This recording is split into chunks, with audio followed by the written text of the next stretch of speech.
Hello, welcome back to my channel. എന്നാൽ ഇന്ന് നമുക്ക് കുറച്ച് വളകൾ ഉണ്ടാക്കിയാലോ? അതെ, ഞാൻ തന്നെ ക്ലേയും കൊണ്ട് ഉണ്ടാക്കിയ വളകളാണിത്. നിങ്ങൾക്ക് വീഡിയോ കണ്ടാൽ തന്നെ മനസ്സിലാവും ഞാൻ എത്ര എക്സൈറ്റഡ് ആണ്. സോ ഈ വീഡിയോയിൽ നമ്മൾ ഇതിൻ്റെ പ്രോസസ്സ് ഇതെങ്ങനെയാണ് ചെയ്യാമെന്നുള്ള ആദ്യം തൊട്ട് ഞാൻ പറഞ്ഞുതരാം കേട്ടോ. അപ്പോൾ പിന്നെ തുടങ്ങിയാലോ? ഇത് ഞാൻ എൻ്റെ വീട്ടിൽ തന്നെ ചെയ്യുന്ന ക്ലേ ആണ്. ഇതിന് ഞാൻ വീഡിയോ ഓൾറെഡി അപ്ലോഡ് ചെയ്തിട്ടുണ്ട് എൻ്റെ യൂട്യൂബ് ചാനലിൽ. നമുക്ക് വളകൾ ഉണ്ടാക്കാൻ കുറച്ച് കട്ടിയായിട്ടുള്ള ക്ലേ ആണ് ആവശ്യം. ഇത് ഞാൻ പോയ പ്രാവശ്യം ഓർഡർ ചെയ്തപ്പോൾ കുറച്ച് പുറത്ത് വെച്ച് ഹാർഡായിരുന്നു. അപ്പോൾ അതുകൊണ്ടാണ് ഈ മേലത്തെയും താഴത്തെയും പോർഷൻസ് മാത്രം എടുക്കുന്നത്.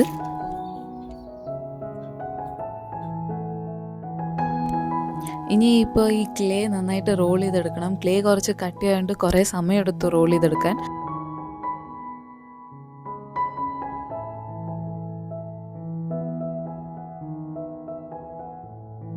ഇനിയിപ്പോൾ ഇഷ്ടപ്പെട്ട സൈസിൽ ക്ലേ ചെയ്തതിന് ശേഷം നമുക്ക് അത് ഗ്ലൂ ഇട്ട് ഒട്ടിച്ച് വെക്കാം. ഏതെങ്കിലും PVA ഗ്ലൂ യൂസ് ചെയ്താൽ മതി. ഞാനിവിടെ യൂസ് ചെയ്യുന്നത് ഫെവിക്കോളാണ്. മിക്കവാറും എൻ്റെ എല്ലാ ഓർഡേഴ്സും ഞാൻ ഫെവിക്കോൾ തന്നെയാണ് യൂസ് ചെയ്യാറുള്ളത്.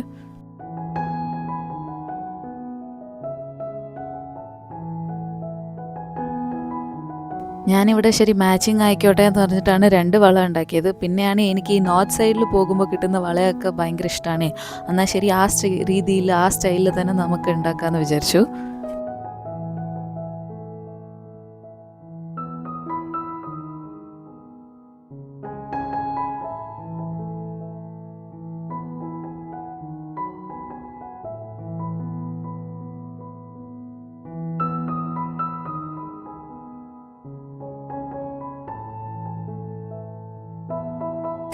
അപ്പോൾ നമ്മുടെ നടുക്കത്തെ വളയം ഇവിടെ റെഡി ആയിട്ടുണ്ട്. ഇത് നമുക്ക് ഉണങ്ങാൻ ഒരു ദിവസം മൊത്തം വെക്കണം. ഞാൻ 24 മണിക്കൂറും വെച്ച് കഴിഞ്ഞാൽ അടുത്ത ദിവസമാണ് ബാക്കി പെയിൻറ്റിങ് ഒക്കെ ചെയ്യുന്നത്. ഞാനിത് എത്ര നന്നായിട്ട് ഉണങ്ങിയിട്ടുണ്ടെന്ന് കാണിക്കാൻ വേണ്ടിയിട്ടാട്ടോ ഈ തട്ടി കാണിക്കുന്നത്. ഇനി നമുക്ക് പെയിൻറ്റിങ് സെക്ഷനിലോട്ട് പോവാം. ഞാൻ ഈ പെയിൻറ്റ് ചെയ്യുന്നത് എൻ്റെ മൈൻഡിലുണ്ടായിരുന്നത് ഒരു ഡാർക്ക് ബ്ലൂ ഷെയ്ഡിൻ്റെ കൂടെ അങ്ങനെ വൈറ്റിൻ്റെ മാർബിൾസിലൊക്കെ ഇടുന്ന കൂട്ട സ്റ്റൈലിലായിരുന്നു.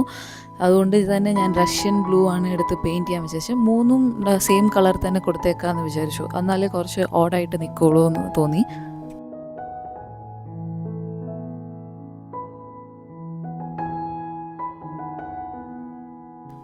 ഇതായിരുന്നു ഏറ്റവും ബുദ്ധിമുട്ടും എളുപ്പവുമായിട്ടുള്ള ഒരു പാർട്ട് നമ്മുടെ വള ഉണ്ടാക്കുന്നതിൽ. ഞാനൊരു നൂലെടുത്ത് അതിന് വെള്ള കളർ പെയിൻ്റ് അടിച്ച് അവിടെ ഇവിടെ നിൽക്കുന്ന എന്തൊക്കെയോ കാണിച്ചു കൂട്ടിയിട്ടാണ് ഈ ഡിസൈൻസൊക്കെ വന്നത്. പക്ഷേ എൻ്റെ കയ്യിലും പെയിൻറ് ഒട്ടിപ്പിടിച്ചുകൊണ്ട് വള അവിടെ ഇവിടെയൊക്കെ തൊടുമ്പോൾ ഫിംഗർ പ്രിൻറ്റ്സ് ചെറുതായിട്ട് പതിഞ്ഞായിരുന്നു. അപ്പോൾ അതൊക്കെ ഞാൻ കുറച്ച് പെയിൻറ്റ് ചെയ്ത് കുറച്ച് മെനക്കി എടുത്തിട്ടുണ്ട്.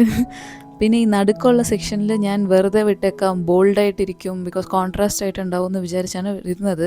പക്ഷെ എന്തോ ഒരു പന്തികേട്. അപ്പോൾ അന്ന് നമുക്ക് തോന്നി എന്നാൽ ശരി നടുക്കോ എന്തെങ്കിലും പെയിൻ്റ് അടിക്കാം, എന്തെങ്കിലും വെറൈറ്റി പോലെ എന്തെങ്കിലും ട്രയാങ്കിൾസോ അങ്ങനത്തെ ഷേപ്പ് പോലെ വല്ലതും പെയിൻ്റ് അടിക്കാൻ തോന്നി. എന്തായാലും എനിക്കറിയായിരുന്നു ഞാൻ ബ്രഷ് എടുത്ത് പെയിൻ്റ് അടിക്കുകയാണെങ്കിൽ ട്രയാങ്കിളിൻ്റെ സ്ട്രെയിറ്റ് ലൈൻ സ്ട്രെയിറ്റ് ആയിട്ടേ വരില്ല എന്ന്. അപ്പോൾ അതുകൊണ്ട് ഞാൻ ആ നൂല് തന്നെ എടുത്തിട്ട് പെയിൻ്റ് അടിച്ചിട്ട് ഇങ്ങനെ ഭയങ്കര പേഷ്യൻസ് വേണ്ടോ ഇത് ചെയ്യണമെങ്കിൽ. ബിക്കോസ് കുറച്ചെങ്ങാനും കൈ ഒന്ന് അബദ്ധത്തിൽ പാളിപ്പോയ ഡിസൈൻ കുളവായി. അപ്പോൾ ഇനി വേറെ എന്തെങ്കിലും ഡിസൈൻ ഉണ്ടാക്കേണ്ടി വന്നേനെ. സോ ഭയങ്കര പേഷ്യൻസ്, ഭയങ്കര മെല്ലെയാണ് ഞാൻ എല്ലാം ചെയ്തുകൊണ്ടിരുന്നത്.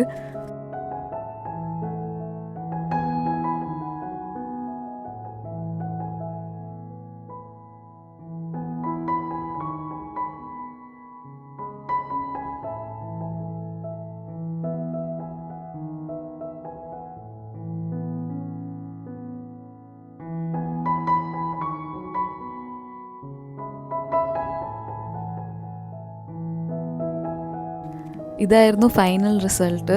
എനിക്ക് ഭയങ്കരമായിട്ട് ഇഷ്ടമായി. ബിക്കോസ് ഞാൻ ആദ്യമായിട്ടാണ് വള ഉണ്ടാക്കുന്നതാനും ആദ്യത്തെ ഇതിന് തന്നെ ഇത്രയും ഭംഗിയായിട്ട് ഉണ്ടാക്കാൻ പറ്റുമെന്ന് എനിക്ക് തന്നെ അറിയില്ലായിരുന്നു.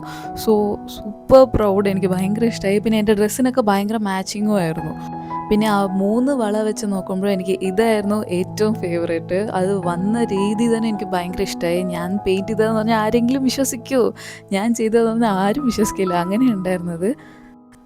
അപ്പോൾ ഇന്നത്തെ നമ്മുടെ DIY വീഡിയോ ഇവിടെ കഴിഞ്ഞിരിക്കുന്നു.